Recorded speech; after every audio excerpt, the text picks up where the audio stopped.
Ya pemirsa, untuk mengetahui informasi terkini terkait kedatangan jemaah calon haji di Tanah Suci, kita sudah terhubung dengan jurnalis Indonews TV, Eti Juwita Sari di Madinah, Arab Saudi.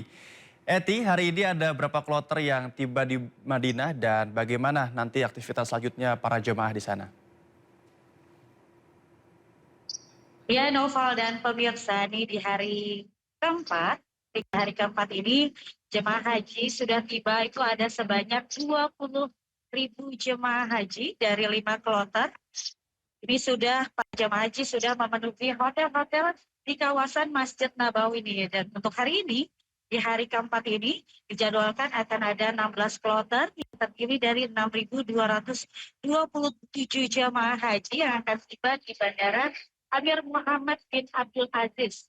Nah, ngomong-ngomong tentang Masjid Nabawi pemirsa, kemarin ini baru ada peristiwa penting ya, karena ada sholat Jumat perdana di Masjid Nabawi. Ribuan orang berbondong-bondong menuju Masjid Nabawi, tak terkecuali adalah jamaah haji asal Indonesia. Dan ada yang lebih excited lagi nih, yaitu adalah jamaah haji perempuan, karena biasanya di Indonesia atau di tanah air tidak dilaksanakan sholat Jumat gitu, Noval dan pemirsa.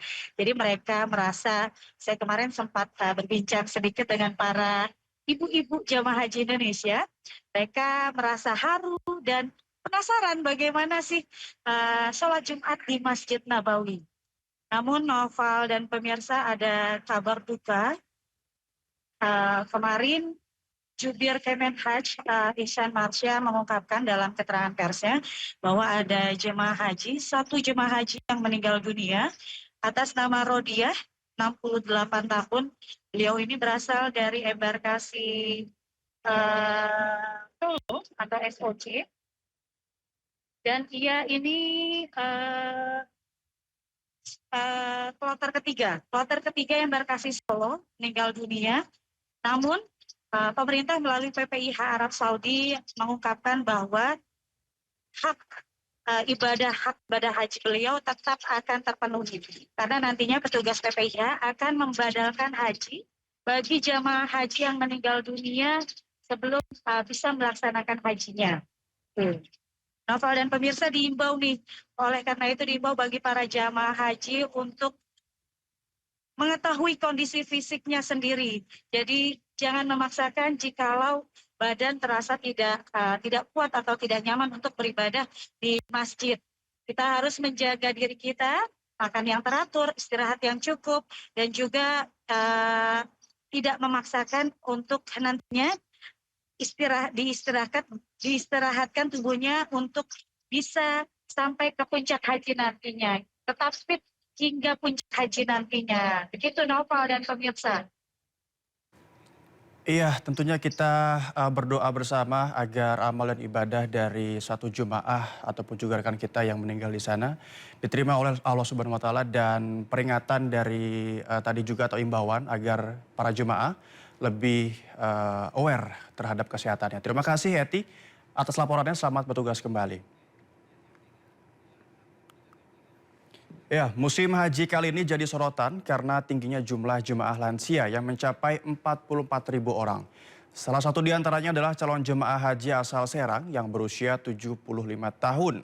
Selain berangkat seorang diri, Nenek Masiah juga menderita demensia.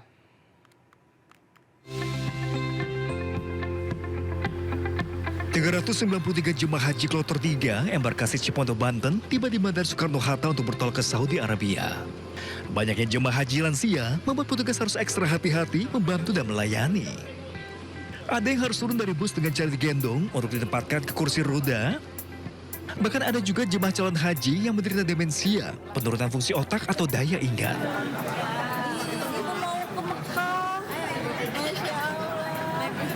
Seperti Nenek Masuah Maruk berusia 75 tahun asal embarkasi Cipondoh, Banten. Nenek Masuah berangkat sendiri ke Tanah Suci tanpa didampingi keluarga, sehingga sering meminta pulang ke rumah. Nenek mau kemana?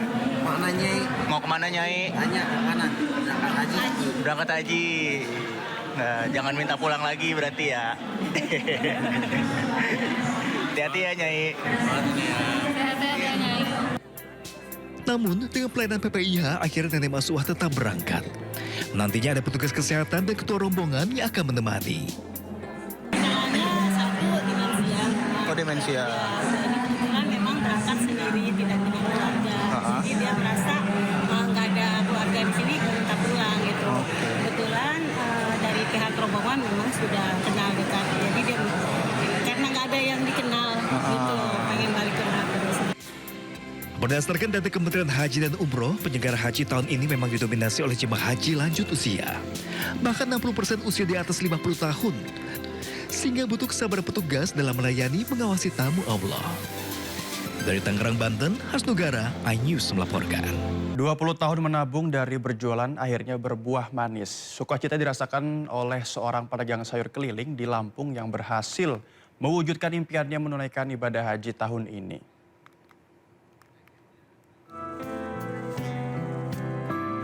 Setiap pagi, Adna Yusri, warga desa Karangjaya, Kecamatan Merbau Mataram, Lampung Selatan, menyusuri jalan menjajakan sayur dagangannya. Selama 20 tahun berjualan, ia menyisihkan sebagian penghasilan. Kini, namanya terdaftar sebagai jemaah calon haji tahun ini.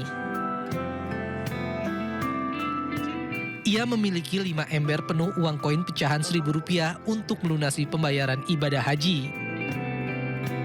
Gitu, dari uang kecil-kecil nabungin, karena sering nabungnya tiap hari ya lama-lama jadi banyak. Gitu. Ya relatif kalau pedagang sayur nih, kadang-kadang ya ada yang 5.000, 10.000 per harinya tuh.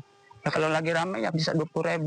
Ini juga istri saya yang nyuruh saya daftar duluan. Istri saya makanya biarinlah bapak aja yang berangkat. Walaupun saya berangkat nggak apa-apa lah karena dia mikirin anaknya masih kecil-kecil, jadi mikirin anak-anak dulu. Jadi bapak aja yang berangkat. Tapi saya sedih loh Pak, mau berangkat sendiri nggak sama istri. Kini ia menunggu keberangkatannya yang dijadwalkan pada 5 Mei 2026 mendatang.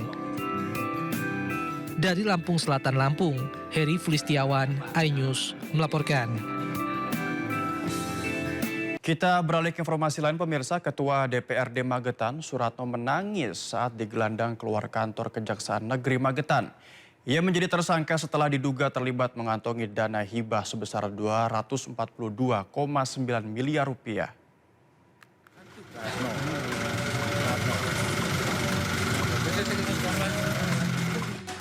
Menangis histeris, itulah ekspresi yang terlihat dari Ketua DPRD Magetan Suratno saat digiring keluar dari kantor Kejaksaan Negeri Magetan menuju mobil tahanan.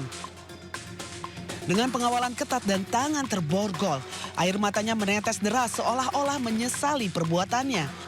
Suratno bersama dengan 5 orang lainnya menjadi tersangka dugaan korupsi dana hibah pokok pikiran senilai 242,9 miliar rupiah.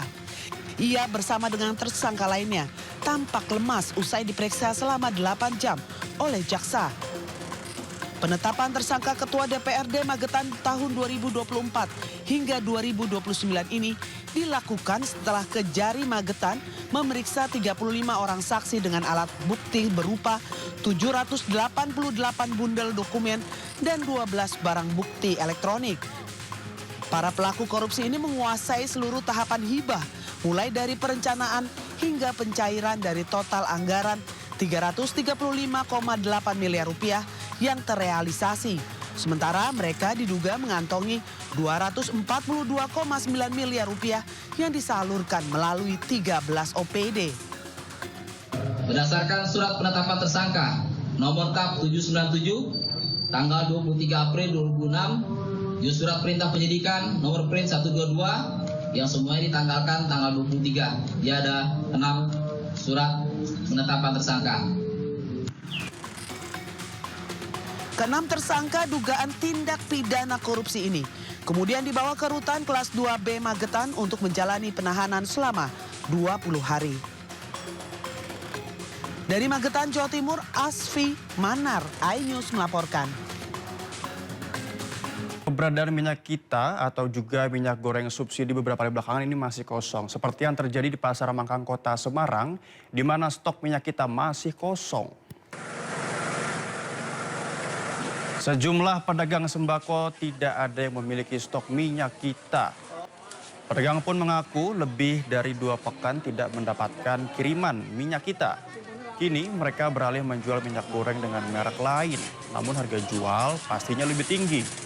Mulai dari Rp18.000 untuk kemasan 800 ml hingga Rp22.000 untuk kemasan 1 liter. Susah, tidak ada yang jual, Tapi ada yang ngoderi. sebelumnya Lancar sama beli, walaupun harus beli minyak yang lain, tidak apa-apa. Beli satu minyak kita, satu Kusuma. kalau permintaan konsumen tuh banyak gak sih Bu minyak kita? Ada yang cari minyak kita, tidak ada yang minyak kita, tidak beli. Menteri Koordinator Bidang Pangan Zulkifli Hasan mengungkap lonjakan harga minyak kita di pasaran dipicu tersedotnya pasokan ke program bantuan pangan dalam 2 bulan terakhir. Terkait hal tersebut, kemarin Rabu Zulhas mengatakan pemerintah putuskan minyak kita tidak lagi jadi satu-satunya merek yang digunakan dalam paket program bantuan pangan. Kini Perum Bulog diperbolehkan menyalurkan minyak goreng merek lain dengan harga yang sama. Dengan begitu diharapkan ketersediaan minyak kita di pasaran tetap terjaga dan harganya stabil. Kok naik? Itu karena ada bantuan pangan selama 2 bulan, 33 juta kali 2 bulan kali 2 liter. Pakai minyak itu.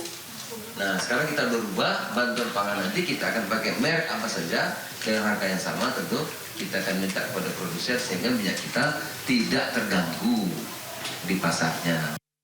TNI Manunggal Membangun Desa TMMD ke-128 Kodim 0420 Sarko memilih Desa Seko Besar Kecamatan Pauh Kabupaten Sarolangun Jambi karena kondisi desa tersebut terisolir. Dengan adanya TMMD ini, TNI siap membangun desa agar tidak terisolir lagi.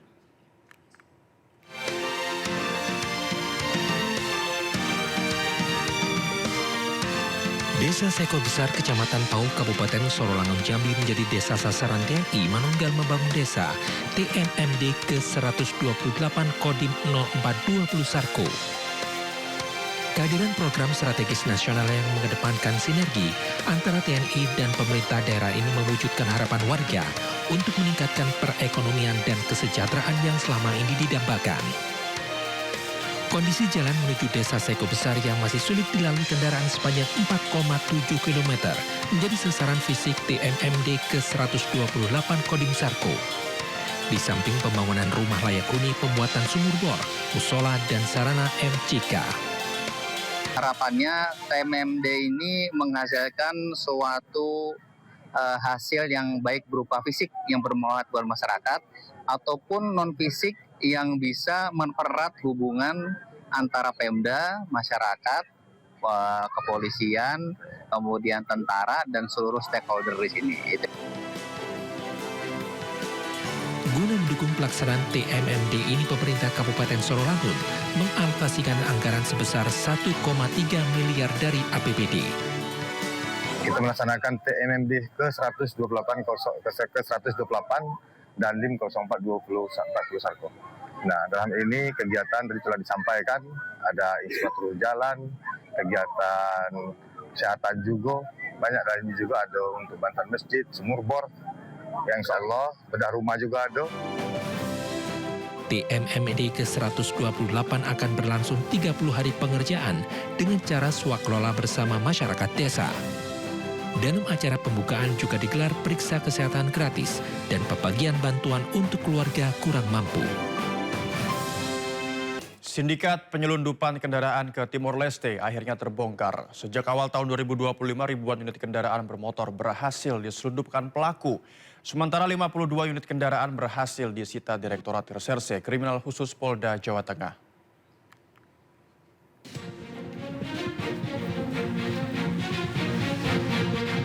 (1.727 unit kendaraan diketahui telah dikirim ke Timor Leste melalui jalur ekspor dengan menggunakan dokumen fiktif. Aktivitas ini sudah berlangsung sejak awal tahun 2025. Kasus ini terungkap setelah petugas menerima informasi adanya pengiriman kontainer berisi kendaraan tanpa dokumen kepemilikan sah atau hanya dilengkapi STNK. Modus operandi yang digunakan yaitu mengumpulkan kendaraan roda 2, roda 4 hingga truk dari berbagai sumber tanpa dokumen lengkap. Kemudian dilengkapi dokumen ekspor fiktif dan dikirim melalui kontainer ke Timor Leste melalui pelabuhan Tanjung Priuk. Hasil informasi dari masyarakat yang diberikan kepada kami, kemudian beberapa personil melakukan penyelidikan dan kita amankan di perjalanan menuju Tanjung Priok, masih di wilayah Jawa Tengah. Kita amankan 2 unit kontainer. Setelah kita lakukan pemeriksaan, terbukti ada pengangkutan beberapa kendaraan roda 4 dan roda 2. Dan semuanya tanpa dilengkapi dokumen yang resmi. Dan setelah kita lakukan pengecekan, pemeriksaan beberapa saksi dan pelaku, terbukti kendaraan ini adalah kendaraan yang memang tanpa dokumen dan akan diselundupkan ke wilayah Timor Leste. Jadi beberapa kendaraan sudah kita amankan, termasuk kita melakukan pengecekan lagi di TKP. Dari pengungkapan ini, petugas sita barang bukti berupa 46 sepeda motor, 4 mobil, 2 truk, 2 kontainer, 64 bundel dokumen ekspor, serta 3 unit telepon genggam. Penyidik tetapkan 2 tersangka. AT berperan sebagai pemodal sekaligus penghubung dengan pembeli di Timor Leste serta menyediakan kendaraan dari berbagai sumber tanpa dokumen sah. Sementara tersangka SS berperan sebagai perantara yang mencarikan jasa ekspedisi untuk pengiriman ke luar negeri. Para tersangka terancam pidana penjara paling lama 6 tahun atau denda maksimal 500 juta rupiah. Dan untuk mengetahui informasi terkini terkait pekerja rumah tangga yang tewas di kawasan Ben Hill, Tanah Abang, kita bergabung dengan rekan kami Salam Pulungan di lokasi di Ben Hill, Tanah Abang, Jakarta Pusat. Salam, bagaimana update perkembangan di lokasi sana? Kita ketahui sebelumnya ini karena ada tindakan perlakuan yang tidak menyenangkan. Ya, Noval dan juga pemirsa, inilah situasi terkini dari tempat kami melaporkan di mana diduga 2 ART ini loncat dari lantai 4 yang berada di kos rumah mewah, begitu, kos rumah mewah yang berada di kawasan Jalan Bendungan Walahar Buntu di Tanah Abang, Jakarta Pusat. Bisa dilihat ya, situasinya ini memang tinggi sekali. Untuk kosnya sendiri dari lantai 4 ini kurang lebih tingginya 15 meter. Dan memang ini dapat kami informasikan juga bahwa untuk lantai 1, 2, dan juga 3 ini difungsikan untuk kos dari untuk masyarakat umum begitu. Tapi untuk pemiliknya ini tinggalnya di lantai 4. Dan dapat kami informasikan juga, ini bisa dilihat juga ya, dari posisi gerbangnya ini sendiri pun juga sudah tinggi, kurang lebih setinggi 2,5 meter tingginya. Dan ini juga cukup sulit untuk bisa dinaiki, karena memang tidak ada celah untuk bisa menaiki dari pagar ini sendiri. Artinya memang meskipun dari kedua ART tersebut ini bisa saja turun ke lantai 1, tapi untuk keluar dari gerbang ini sendiri dirasa cukup sulit karena memang cukup tinggi. Terlebih juga di bagian pondasi dari pagarnya sendiri ini juga sudah dipasang dari kawat berduri, sehingga ini juga menyulitkan bagi siapapun untuk bisa masuk ataupun juga keluar. Kami akan menunjukkan kepada Anda secara eksklusif, Noval dan juga pemirsa, di mana titik dari kedua korban tersebut terjatuh dari lantai 4 yang kurang lebih tingginya 15 meter. Bisa dilihat di sebelah kiri saya, ini merupakan sudah diberi garis lingkaran ya, dengan tanda nomor 2, yang artinya ini merupakan korban kedua yang jatuh yang dekat dengan selokan posisinya. Dan posisinya ini merupakan korban berinisial R yang kurang lebih umurnya usianya 26 sampai 30 tahun, dan posisinya ketika jatuh ini menghadap pada bagian tubuh bagian kanan, sehingga ini jatuhnya dalam posisi menyamping. Dan memang dapat kami informasikan juga bahwa dari informasi yang kami dapatkan dari sejumlah warga ini mengaku bahwa untuk korban R ini sendiri mengalami patah pada bagian tangan dan juga kaki, karena memang loncatnya juga cukup tinggi, yang memang kurang lebih 15 meter dari ketinggian yang ada di atas. Dan memang dapat kami informasikan juga kepada Anda, Noval dan juga pemirsa, titik lainnya pada satu korban lainnya yang berinisial D, kurang lebih umurnya sekitar 15 tahun. Ini ada di titik nomor 1 yang ada di sebelah kiri saya, yang memang posisinya ini dekat dengan tembok pembatas dari rumah-rumah warga ya. Dan memang untuk posisinya sendiri dari korban berinisial D ini posisi dalam kondisi telungkup dan juga sebenarnya masih memberikan respon seperti menggerakkan kaki. Tapi kemudian meskipun juga sudah mendapatkan perawatan intensif di rumah sakit, namun nyawanya ini tidak tertolong. Berbeda memang nasibnya dengan korban berinisial R yang saat ini juga masih menjalani perawatan intensif di Rumah Sakit TNI Angkatan Laut di Dr. Minto Harjo di Bendungan Hilir, Jakarta Pusat, yang memang saat ini juga masih dimintai keterangan oleh pihak kepolisian. Dan dapat kami informasikan juga kepada Anda, Noval dan juga pemirsa, bahwa kejadian kali ini bukan kali pertama terjadi, tapi sudah 2 kali terjadi. Sebelumnya terjadi pada tahun lalu, pada Lebaran di tahun lalu, yang ART-nya ini loncat dari lantai 2 ke bawah. Kemudian meskipun memang kondisinya ini masih selamat, kemudian ART tersebut ini dimasukkan kembali ke dalam rumah kos ini untuk kembali bekerja, dan memang tidak ada informasi lanjutan lagi terkait dengan kabar dari ART tersebut. Dan ini yang paling fatal karena memang mengakibatkan adanya korban jiwa hingga meninggal dunia, yang memang ini cukup viral selama beberapa waktu belakangan. Dan tadi kami juga sempat melihat dari video yang diberikan oleh warga bahwa memang warga sendiri ketika kejadian tersebut terjadi ini langsung mengecek masuk ke dalam rumah kos ini untuk menuju aksesnya ke lantai 4. Tapi ketika warga ini masuk dari lantai 3 menuju ke lantai 4, ini kondisinya pada bagian tangga di teralis besi cukup tinggi dan juga digembok, sehingga menyulitkan untuk warga untuk bisa masuk ke dalam lantai 3 tersebut. Dan ini memang pada akhirnya diduga para kedua dari korban ini tidak ada pilihan lain selain meloncat dari lantai 4 untuk bisa melarikan diri dari majikannya. Karena memang dari informasi yang kami dapatkan dari sejumlah warga, ini menyebut bahwa memang kerap terdengar suara keributan dari dalam, dan memang ini bukan kali pertama tapi juga sudah sering kali terjadi adanya keributan. Bahkan untuk ART-nya sendiri ini juga sudah sering kali berganti. Bahkan hitungan paling lama ART yang bekerja di sini paling lama adalah 1 minggu. Kemudian ART tersebut ini kabur karena memang tidak betah dengan perlakuan sikap kasar dan juga perlakuan-perlakuan yang tidak menyenangkan dari majikannya tersebut, yang sehingga ini mengakibatkan para RT-nya tidak betah untuk bekerja di sini. Dan untuk korbannya sendiri ini diketahui sudah bekerja selama kurang lebih 3 bulan. Artinya ini yang menjadi paling lama dibandingkan dengan ART-ART sebelumnya. Dan memang dari informasi yang kami dapatkan bahwa kedatangan dari ART berinisial D ini datang kembali ketika pasca Lebaran, karena memang tujuannya adalah untuk mengambil haknya, untuk mengambil gajinya dan juga pakaiannya, dan kemudian keluar. Tapi kemudian ketika sampai di sini, korban berinisial D ini terpaksa tidak bisa keluar kembali karena memang kondisinya di lantai 4 ini sudah diteralis besi dan tidak bisa lari kemana-mana. Dan ini menyebabkan adanya korban jiwa yang terjadi pada beberapa waktu belakangan kemarin. Dan untuk saat ini juga pemeriksaan masih terus dilakukan, di mana ada 4 orang saksi termasuk pemilik rumah dan juga korban berinisial R yang saat ini masih diminta keterangan lebih lanjut. Noval. Ya, terima kasih Selam Pulungan atas laporan Anda. Selamat bertugas kembali.